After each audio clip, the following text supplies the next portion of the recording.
Ernakulam government guest house ഹാളിൽ സംഘടിപ്പിച്ച സംസ്ഥാന വനിതാ കമ്മീഷൻ അദാലത്തിൽ 21 പരാതികൾക്ക് പരിഹാരം. മുൻകാലങ്ങളെ അപേക്ഷിച്ച് ഗാർഹിക ചൂഷണങ്ങളെക്കാൾ കൂടുതൽ പരാതികൾ തൊഴിൽ മേഖലയുമായി ബന്ധപ്പെട്ടാണെന്ന് കമ്മീഷൻ അധ്യക്ഷ പി സതീദേവി.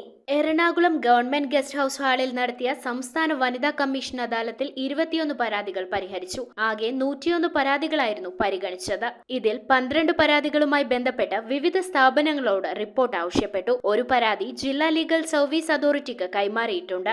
പാതിവില സ്കൂട്ടർ തട്ടിപ്പുമായി ബന്ധപ്പെട്ട് അനവധി പരാതികൾ കമ്മീഷന് ലഭിച്ചിരുന്നു. ജനങ്ങളിൽ കൃത്യമായി അവബോധം സൃഷ്ടിക്കാൻ കഴിഞ്ഞതിനാൽ പരാതികളുമായി എത്തുന്ന സ്ത്രീകളുടെ എണ്ണം വർദ്ധിച്ചിട്ടുണ്ടെന്ന് കമ്മീഷൻ അധ്യക്ഷ പി സതീദേവി പറഞ്ഞു. ഇവിടെ വന്നിട്ടുള്ള പരാതികളിൽ നല്ലൊരു പങ്കും കൗൺസിലിംഗ് ആവശ്യമായിട്ടുള്ള കേസുകളാണ് എന്ന് കാണുകയാണ്. അതിൽ പ്രധാനമായിട്ടും ഈ ഗാർഹിക ചുറ്റുപാടുകളിലുള്ള പ്രശ്നങ്ങളുമായി ബന്ധപ്പെട്ടുകൊണ്ട് തന്നെയാണ്.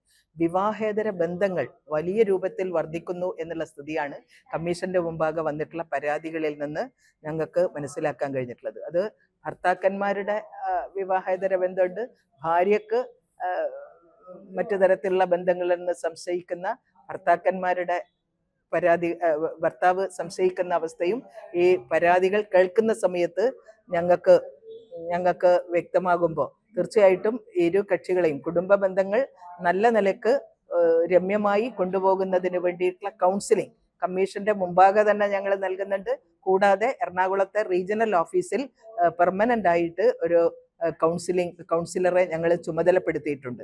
അപ്പോൾ കൗൺസിലിംഗ് ആവശ്യമുള്ള ഒട്ടേറെ പ്രശ്നങ്ങൾ കുടുംബത്തിനകത്ത് ഉണ്ടാവുന്നു എന്നുള്ളത് വളരെ ഗൗരവത്തോടു കൂടിയിട്ട് കമ്മീഷൻ കാണുകയാണ്. മുൻകാലങ്ങളെ അപേക്ഷിച്ച് ഗാർഹിക ചൂഷണങ്ങളെക്കാൾ കൂടുതൽ പരാതികൾ തൊഴിൽ മേഖലയുമായി ബന്ധപ്പെട്ടാണെന്നും അവർ കൂട്ടിച്ചേർത്തു. അദാലത്തിൽ വനിതാ കമ്മീഷൻ അംഗം advocate Indira Raveendran, member secretary YB Beena എന്നിവർ പങ്കെടുത്തു. News bureau, Ernakulam.